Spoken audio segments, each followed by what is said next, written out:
کا ناول بار وفا، آواز قمر زہرا، پیشکش national audio library for the blind. اس کتاب میں 2 کہانیاں ہیں۔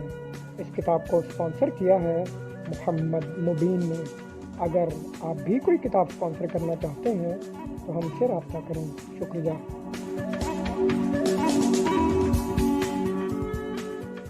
قسط نمبر 6 ہے تو امی جان کا ہی ڈپارٹمنٹ، لیکن وہ کب گھر سے اتنا نکلتی ہیں؟ لڑکیاں تو ہم ہی آپ کے لیے دیکھیں گے نا، میں، انم آپی اور سمو باجی۔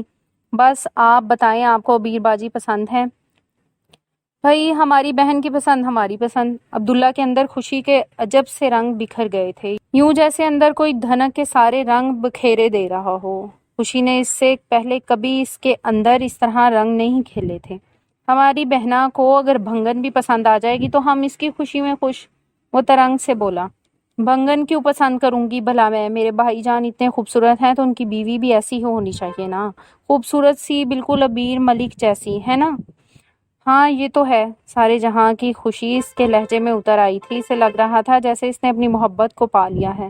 اسے تصور میں عبیر کو اپنے سنگ کھڑے دیکھا اور پھر بھرپور انداز میں مسکرایا، اور انم کو لگا جیسے اب کی بار جو اس کا دل ڈوبے گا تو ابھر نہیں پائے گا، اور یہ بے وقوف کومل۔ اس نے اسے تنبیہ کرنا چاہی تو آنکھیں دھندلی ہو گئیں اور سوئچ آف کرتے ہوئے وہ تیزی سے مڑی اور عبداللہ کی نظر اچانک ہی اس پر پڑی۔ نم آنکھیں، لرزتے ہونٹ۔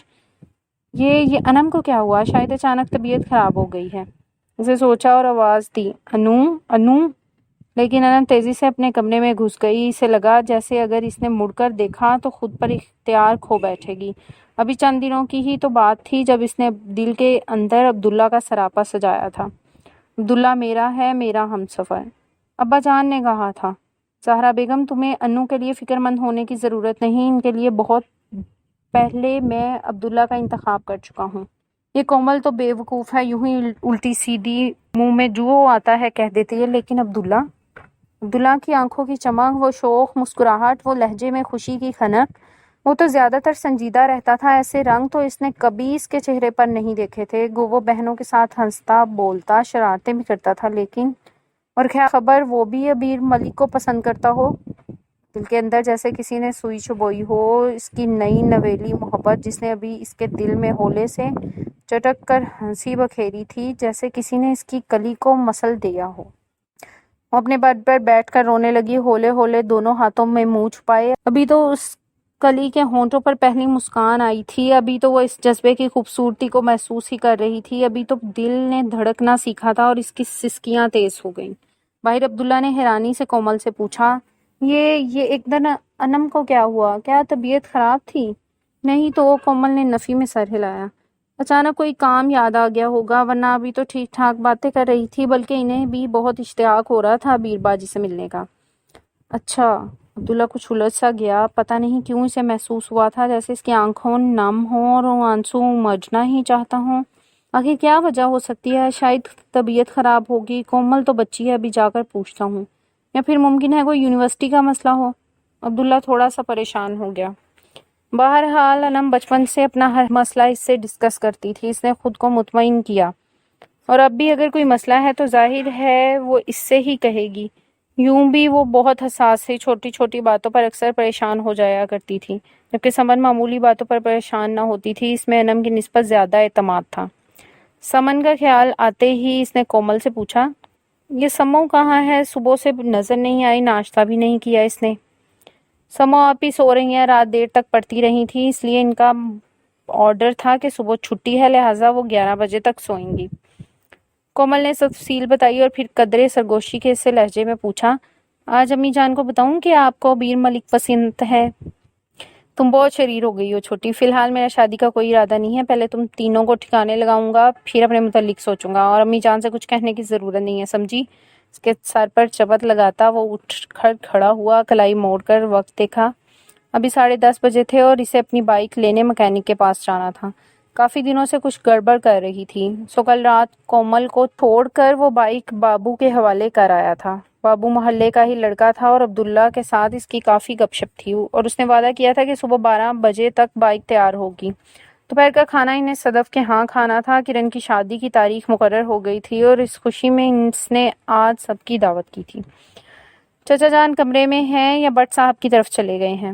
نہیں ابو جان تو گھر پر ہی ہیں، کومل نے بتایا تو اپنے بالوں میں انگلیاں پھیرتا ہوا وہ ماسٹر شفیق احمد کے کمرے میں چلا آیا۔ وہ تکیے سے ٹیک لگائے اخبار دیکھ رہے تھے۔ آؤ آؤ بیٹا آ جاؤ۔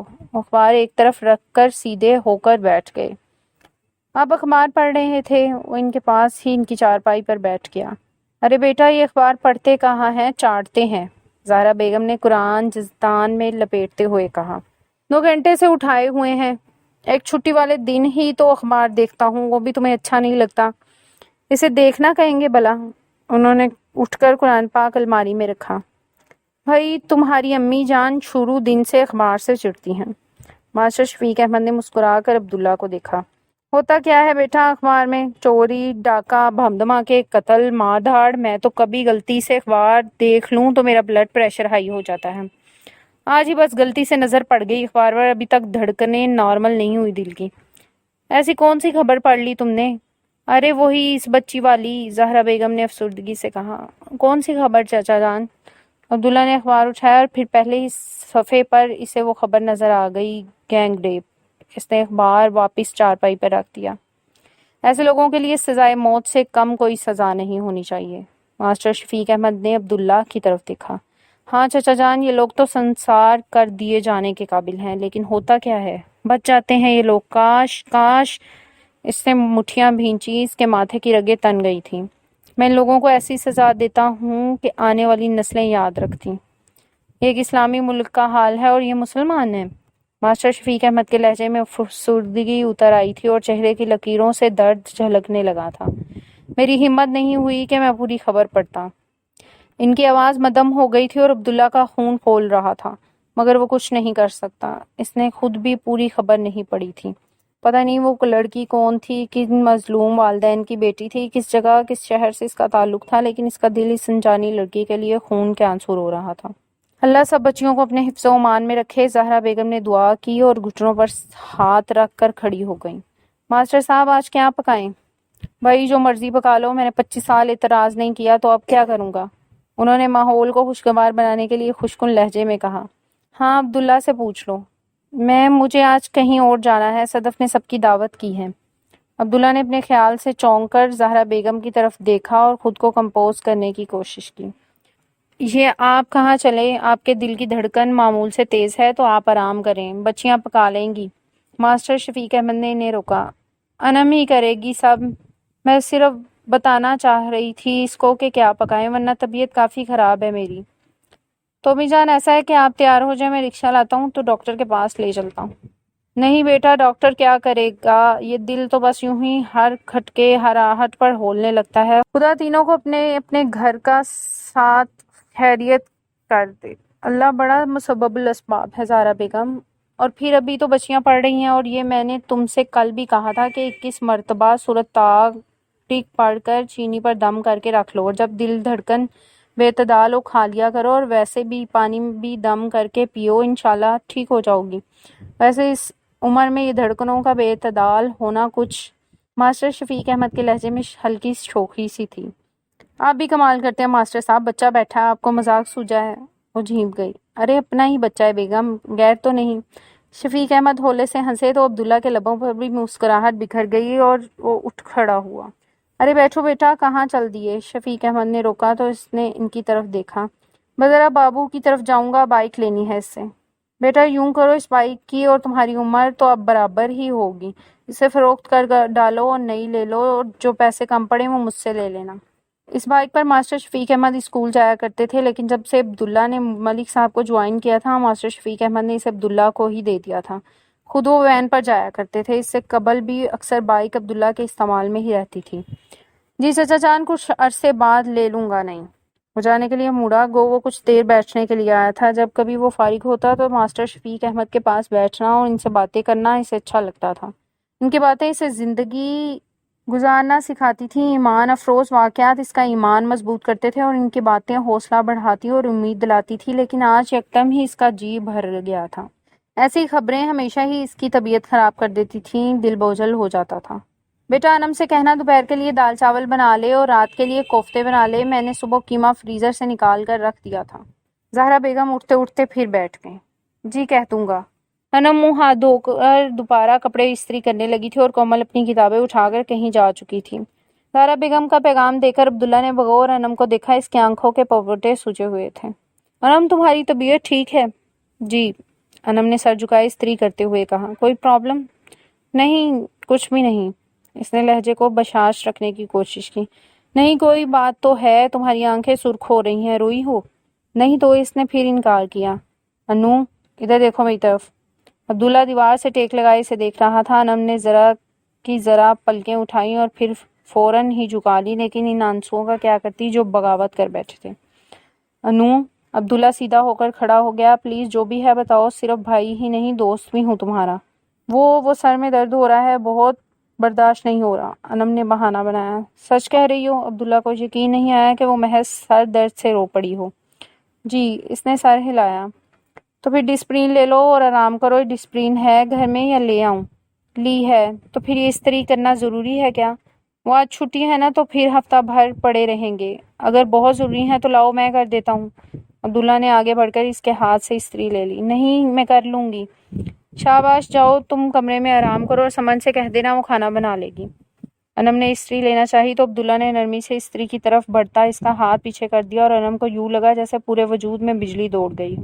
وہ یوں ہی ساکت کھڑی تھی کہ مین گیٹ پر بیل ہوئی۔ میں دیکھتا ہوں کوئی کون ہے، اور خبردار جو تم نے استری کو ہاتھ بھی لگایا، آرام کرو جا کر۔ اسے سرزنش کرتا ہوا وہ گیٹ کی طرف بڑھ گیا۔ آنے والا اس کے لیے اجنبی تھا۔ ماسٹر شفیق احمد ہیں؟ جی میں ہوں شفیق احمد۔ ماسٹر شفیق احمد نے جو بیل کی آواز سن کر باہر نکلے تھے عبداللہ کے پیچھے سے کہا تو عبداللہ ایک طرف ہٹ گیا۔ السلام علیکم ماسٹر صاحب۔ وعلیکم السلام۔ ماسٹر شفیق احمد نے اس کے سلام کا جواب دیتے ہوئے انہوں نے اپنی اینک درست کی اور یکدم چونکے۔ یہ تو وہی تھا کل والا شخص جو مسلسل انہیں گھورتا رہا تھا۔ ماسٹر صاحب، آپ نے مجھے پہچانا؟ لہجہ مؤدب تھا۔ نہیں بھائی، میں پہچان نہیں سکا۔ ماسٹر صاحب، بہت پہلے وہ ویگن کا حادثہ یاد ہے آپ کو؟ وہاں ملاقات ہوئی تھی آپ سے۔ اوہ ہاں ہاں۔ ماسٹر شفیق احمد نے نہ صرف اسے پہچان لیا تھا بلکہ ان کی پیشانی سے پسینہ یوں پھوٹ رہا تھا جیسے پانی ہو۔ انہوں نے گھبرا کر عبداللہ کی طرف دیکھا اور پھر تھوک نگلتے ہوئے عبداللہ سے کہا، بیٹا اندر سے ڈرائنگ روم کا دروازہ کھول دو۔ جی۔ عبداللہ واپس مڑ گیا اور اس نے ماسٹر شفیق احمد کی طرف دھیان نہیں دیا تھا، جنہوں نے اجنبی کو ہاتھ کے اشارے سے ڈرائنگ روم کے بیرونی دروازے کی طرف چلنے کو کہا تھا، اور ان کے ہاتھ میں واضح لرزش تھی۔ آئیے ادھر سے۔ اور اجنبی عبداللہ کو بغور دیکھتا ہوا ماسٹر شفیق احمد کے پیچھے چل پڑا۔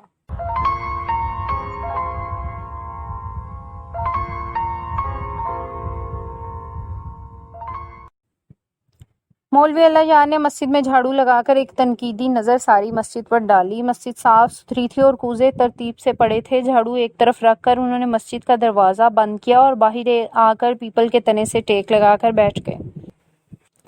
ان کا روز کا معمول تھا، جب فجر کی نماز کے بعد بچے قرآن وغیرہ پڑھ کر چلے جاتے تو وہ مسجد میں جھاڑو دیتے، حوض میں دیکھتے کہ پانی ہے یا نہیں، کوزے ترتیب سے رکھتے اور پھر کچھ دیر باہر آ کر پیپل تلے بیٹھے رہتے۔ کبھی کبھار اپنے گھر کا یا مولوی ہدایت اللہ کے گھر کا چکر بھی لگا لیتے۔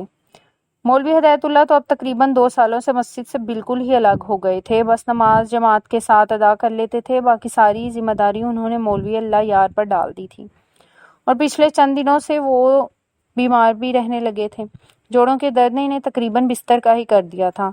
ایک لمحے کے لیے انہوں نے سوچا کہ وہ جا کر مولوی صاحب کا حال دریافت کر لیں، لیکن پھر پیپل سے ٹیک لگا کر بیٹھ گئے۔ ذہن کچھ پراگندہ سا ہو رہا تھا، دکان پر جانے کا موڈ بھی نہیں تھا۔ دادا صبح صبح ہی دکان کھول کر بیٹھ جاتا تھا، درمیان میں فارغ ہو کر وہ بھی چلے جاتے تھے۔ 2 سال قبل انہوں نے خدا کی رضا کے آگے سر جھکا دیا تھا۔ یوں ختیجہ بنت ہدایت اللہ ان کی زندگی میں شمولیت کرنے چلی آئی تھی، جس کو وہ جانتے نہ تھے اور جس کے متعلق کبھی زندگی میں انہوں نے سوچا تک نہ تھا۔ حکیم صاحب کے مشورے پر انہوں نے حکیم صاحب کا ہی پرانا مکان کرائے پر لے لیا تھا۔ عبد القادر کے ساتھ قریبی قصبے میں جا کر اپنی قیمتی گھڑی فروخت کر کے انہوں نے دلہن کے لیے کپڑے خریدے اور حق مہر ادا کر کے گھریلو استعمال کی ضروری چیزیں خریدی تھیں، اور پھر حکیم صاحب کے مشورے پر ہی گھر کے باہر والے کمرے میں چھوٹی سی دکان کھول لی تھی۔ پہلے یہاں حکیم صاحب بیٹھا کرتے تھے۔ عبد القادر ہر ماہ شہر جا کر سودا خرید لاتا تھا۔ یوں ایک گھر کی بنیاد پڑ گئی تھی۔ کبھی کبھی انہیں بہت ہنسی آتی تھی۔ واہ، زنجیریں تڑا کر بھاگا تھا، کیسے پکڑا ہے تیرے رب نے تجھے، اجنبی زمین پر اجنبی لوگوں کے درمیان۔ کبھی کبھی سودا تولتے ہوئے بھی وہ بے اختیار ہنس پڑتے۔ کس کو خبر تھی کہ 5 10 روپے کا سودا تولنے والا مولوی اللہ یار ماسٹرز کی ڈگری رکھتا ہے؟ اور خدیجہ بنت ہدایت اللہ، عام سی شکل و صورت والی سادہ سی لڑکی، انہوں نے کبھی دھیان سے اسے نہیں دیکھا تھا۔ وہ سامنے ہوتی تو ان کی آنکھیں کہیں اور دیکھ رہی ہوتی۔ وہ کبھی مسکراتے، کبھی سرگوشی کرتے، لیکن ان کی آواز خدیجہ نہ سن پاتی۔ خدیجہ حیرت سے انہیں تکا کرتی۔ وہ ایک خاموش طبع لڑکی تھی، پڑھنا لکھنا اسے مولوی صاحب نے سکھایا تھا، سمجھدار تھی اور مولوی ہدایت اللہ نے اسے سمجھایا تھا۔ خدیجہ، قسمت نے تیرا مقدر جس کے ساتھ جوڑا ہے وہ ہیرا ہے۔ خدا نے تجھے بہت نوازا ہے، مالا مال کر دیا ہے، تجھے ایسے ہیرے نصیب والوں کو ہی ملتے ہیں۔ تو بہت بخت آور ہے، مالا مال کر دیا ہے تجھے۔ خدیجہ، لیکن اللہ یار کو ٹوکنا نہیں، کسی بھی بات پر واویلا نہیں کرتا۔ ابھی وہ کسی اور دنیا میں رہتا ہے، اس کا سفر مکمل نہیں ہوا، جلدی مت کرنا، وہ دھیرے دھیرے تیری طرف لوٹ آئے گا۔ اس کی پیشانی چمکتی ہے، وہ جلد ہی ساری منزلیں طے کر لے گا، تو پھر پریشانی نہیں ہوگی۔ خدیجہ بھی خاموشی رہتی تھی۔ کبھی کبھی جب اچانک اس کے ہاتھ تھامے محبت سے اسے تکتے تکتے وہ اسے جھٹک کر الگ کر دیتے، تیز تیز قدموں سے ٹہلنے لگتے اور دوران چہل قدمی سرخ آنکھوں سے اسے دیکھتے، یا کبھی رابی کہہ کر بے چین ہو کر اس کی طرف لبکتے، تو وہ لب سی لیتی تھی۔ اس نے کبھی ان سے سوال نہیں کیا تھا، کبھی کچھ نہیں پوچھا تھا، کبھی جھگڑا نہیں کیا تھا۔ ایک بار انہوں نے حیران ہو کر پوچھا، خدیجہ تم نے کبھی مجھ سے کچھ نہیں پوچھا، میں کون ہوں، میرا خاندان کیا ہے، کس کا بیٹا ہوں؟ عورتیں تو بڑی متجسس ہوتی ہیں۔ تم نے کبھی مجھ سے کوئی جھگڑا بھی نہیں کیا۔ میں کوشش تو کرتا ہوں کہ اپنے فرائض میں کوتاہی نہ کروں، پھر بھی میں نے تم سے کہا تھا نا کہ اگر کوتاہی ہو جائے تو مجھے معاف کر دینا۔ میں جانتا ہوں تمہارا ظرف بہت بلند ہے، لیکن مجھے حیرت ہوتی ہے کہ تم نے کبھی کوئی سوال نہیں کیا، کیوں؟ ابا جان نے کہا تھا آپ کا سفر ابھی مکمل نہیں ہوا، آپ ابھی آدھی راہ میں ہیں، میں تنگ نہ کروں آپ کو۔ اور ان کے اندر جیسے شور مچ گیا تھا، آنسو بے تحاشا آنسو۔ کب مکمل ہوگا یہ سفر خدیجہ؟ کب؟ چلتے چلتے میرے پاؤں میں آبلے پڑ گئے ہیں، لیکن سفر مکمل نہیں ہو پاتا، نہ آگے جا پاتا ہوں نہ پیچھے، سارے راستے بند ملتے ہیں۔ تم نے خدیجہ، تم نے پوچھا نہیں تھا مولوی صاحب سے کب ہوگا میرا سفر مکمل؟ ان کی آنکھیں بے تحاشا سرخ ہو رہی تھیں اور اندر آگ جل اٹھی تھی۔ پیاس، بے تحاشا پیاس اور آنسو، نہ یہ پیاس بجھا پا رہے تھے اور نہ آگ۔ پھر اتنے ہی دن وہ گھبرائے گھبرائے سے گاؤں کی گلیوں کا چکر لگاتے رہے، کبھی راتوں کو اٹھ کر دروازہ کھول کر باہر نکل جاتے اور بے خود میں چودھری نیاز کی حویلی کے گیٹ تک پہنچ جاتے۔ کیا یہاں ہے میری منزل؟ کیا یہاں ہی میرا سفر ختم ہونا ہے؟ وہ خود سے پوچھتے۔ کوئی چہرہ جیسے حویلی کے گیٹ میں گم ہو جاتا، وہ لپکتے بند گیٹ کے اندر کوئی نہ ہوتا۔ سب الوژن، وہ خود سے کہتے۔ یہ ساری دنیا ایک وہم ہے، ایک الوژن ہے، ایک خواب، ایک خیال اور ایک حقیقت۔ اور حقیقت کیا ہے؟ حقیقت تو صرف وہی ہے، وہی جس نے آدھے راستے ملا کر چھوڑ دیا تھا، اور کشور دل کے ہر کنگرے سے اللہ اللہ کی آوازیں آنے لگتی۔ ہاں، حقیقت تو صرف وہی ہے، باقی سب وہم ہے، گمان ہے، اور وہ بے حال سے ہو کر کہیں کسی جگہ گر پڑتے، سسکیاں، ہچکیاں، آنسو، آہیں کوئی دیکھ لیتا تو مولوی ہدایت اللہ سے ضرور کہتا، مولوی صاحب آپ نے کس کو خدیجہ بیٹی کا رشتہ دے دیا ہے، اسے تو اپنا حال کی خبر نہیں، اور وہ مسکرا دیتے۔ اسے آزمایا جا رہا ہے، تب کر کندن بن جائے گا۔ لیکن اللہ یار کو تو یوں لگتا تھا جیسے وہ راکھ ہوئے جاتا ہو۔ کبھی کبھی طبیعت میں ٹھہراؤ آ جاتا تو وہ خدیجہ سے بہت نرمی اور محبت سے بات کرتے، اپنی کوتاہیوں کی معافی مانگتے اور چھوٹی چھوٹی باتیں کرتے۔ خدیجہ بھی خوش ہو کر اپنی ننھی ننھی خوشیاں ان سے شیئر کرتی۔ مجھے پڑھنے کا بہت شوق تھا مولوی صاحب، میرا جی چاہتا تھا کہ میں بھی کالج میں پڑھوں۔ اچھا، کہاں تک پڑھا ہے تم نے؟ بنے گھر میں ہی پڑھا کر 8ویں کا امتحان دلوا دیا تھا۔ میں کتابیں منگوا کر تمہیں پڑھا دوں گا، پہلے تم پرائیویٹ میٹرک کر لینا، پھر تمہیں کالج میں داخل کروا دوں گا۔ آپ مجھے کالج میں داخل کروا دیں گے اور آپ مجھے بھی پڑھائیں گے بھی؟ خدیجہ کی آواز خوشی سے بھر جاتی تھی۔ ہاں، وہ سر ہلا دیتے۔ اس کی خوشی انہیں اچھی لگتی، وہ اس کی آنکھوں کی چمک دیکھے جاتے، پھر جیسے کوئی چھم سے ان کے سامنے آ کھڑا ہوتا۔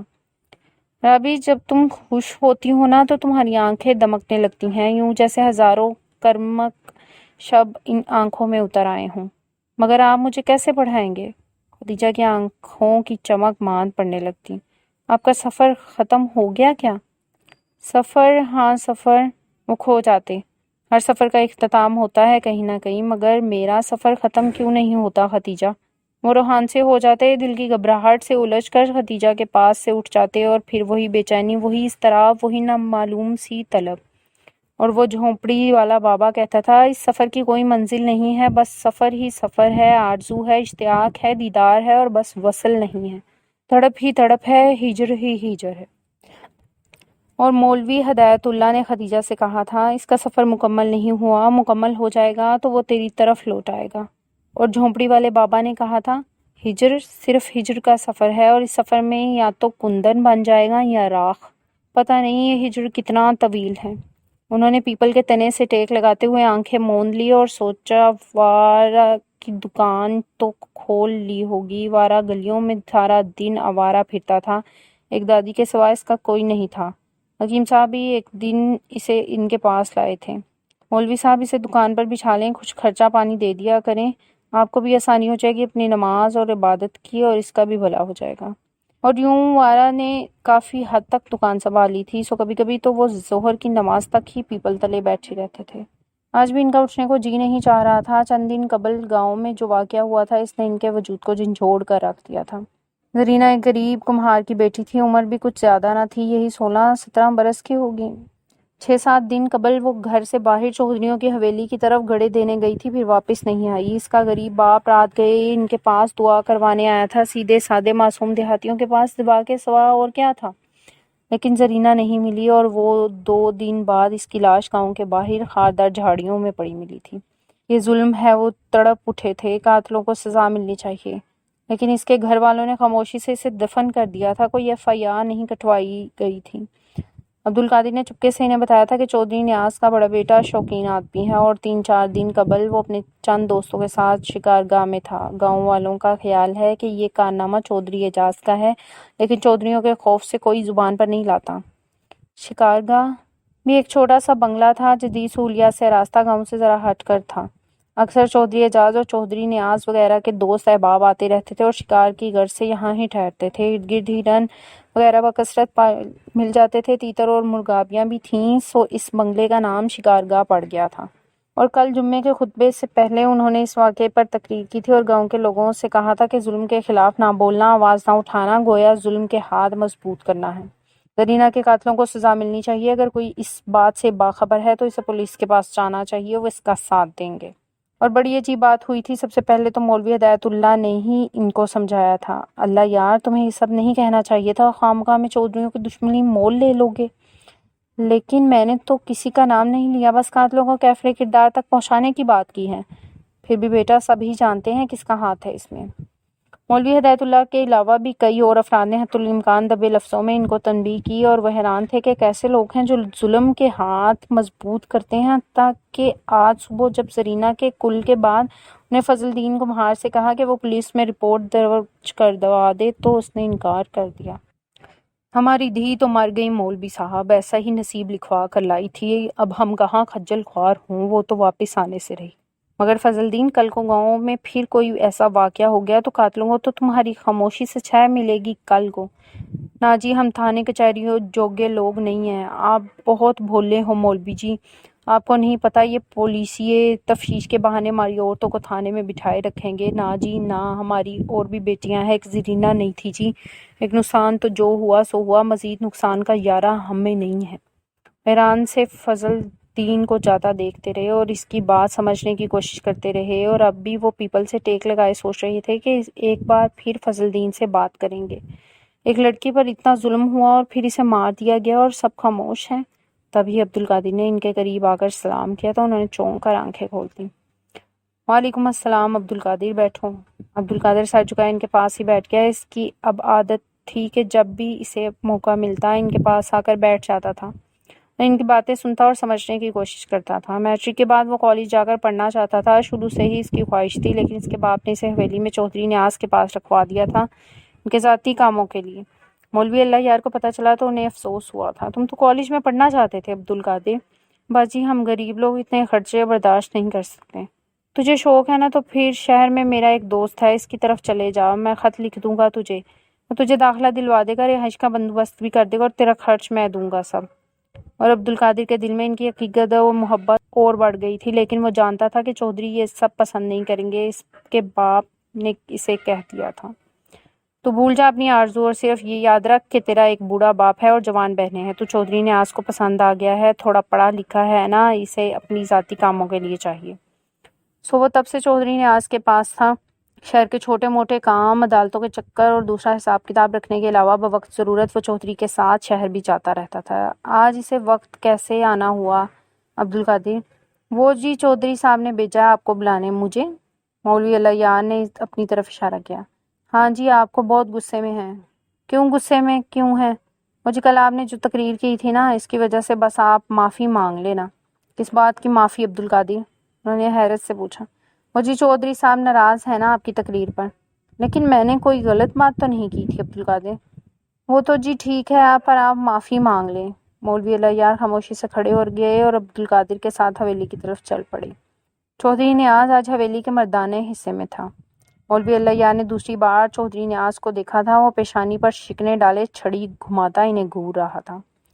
سنا ہے مولوی تیرے بھی پر نکل آئے ہیں، زبان لگ گئی ہے تجھے، مشورے دینے لگا ہے، لوگوں کو اکساتا ہے ہمارے خلاف، ہم کہانیاں سناتا ہے۔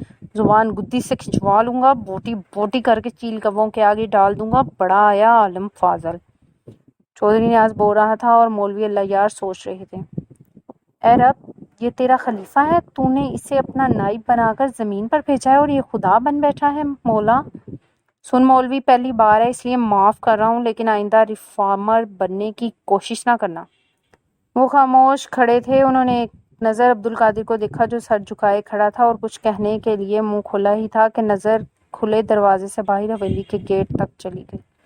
کوئی رنگین آنچل لہرایا تھا اور وہ کسی الوژن کا شکار ہو کر یکدم چپ ہو گئے تھے۔ نگاہیں عبدالقادر کی طرف تھیں لیکن آنکھیں کچھ اور دیکھ رہی تھیں۔ پیرا ہو گیا مولوی، یہ سن لیا ہے تو نے؟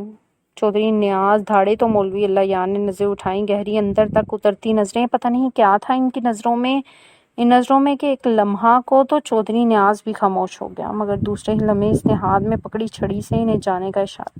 جا مولوی، اور آئندہ محتاط رہنا، کچھ بولنے سے پہلے سوچ لینا۔ تو وہی ہے نا جس کی بیوی پر ہمارے منشی کے مہیوال کا دل آ گیا تھا؟ ہم نے تجھ پر رحم کھایا تھا، ورنہ…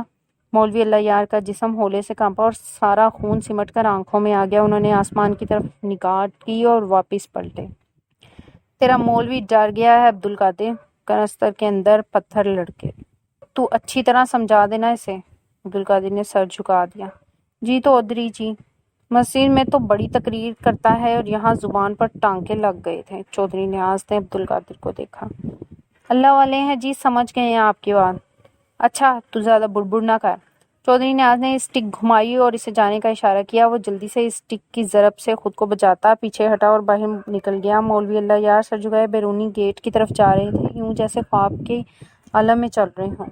سرمئی آنچل آنکھوں کے سامنے لہراتا اور غائب ہو جاتا۔ کیا ہے یہ؟ کیوں بار بار میں وہم کا شکار ہوتا ہوں؟ میرے مولا، مجھے اس الوژن سے نکال دے، اس وہم سے آزاد کر دے۔ انہوں نے دل ہی دل میں دعا کی۔ تبھی اندرونی گیٹ سے کوئی باہر نکلا۔ سرمئی آنچل سر پر تھا اور کندھوں پر سے سفید شال جھلک رہی تھی۔ شال درست کرتے ہوئے اس نے نگاہیں اٹھائیں اور پھر بے اختیار 2 قدم آگے بڑھائی۔ ماہ سال پیچھے چلے گئے تھے۔ اگر اس چہرے پر یہ سیاہ ڈاری نہ ہوتی اور اگر اس خوبصورت چہرے پر اتنا حزن نہ ہوتا تو بے اختیار لبوں سے نکلا، منصور علی۔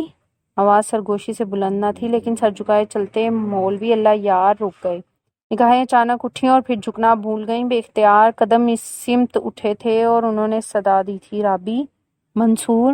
2 قدم اور آگے بڑھی تھی اور دونوں ایک دوسرے سے کچھ فاصلے پر کھڑے تھے اور وقت جیسے پیچھے چلا گیا تھا۔ رابی، میں تمہارے بغیر کیسے جیوں گا؟ خدا کے لیے کچھ کرو رابی، میں نے صرف تمہارے سنگ زندگی گزارنے کا سوچا ہے رابی، صرف تمہارے سنگ۔ یہ ممکن نہیں ہے منصور۔ رابیہ کی آنکھیں جل تھل ہو گئی تھیں۔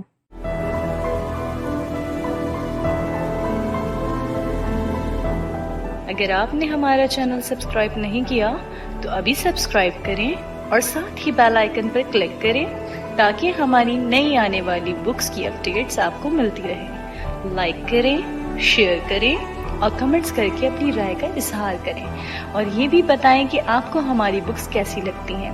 مزید معلومات اور ڈسکشن کے لیے ڈسکرپشن میں دیے گئے لنک پر کلک کر کے ہمارا واٹس ایپ گروپ جوائن کریں۔ شکریہ۔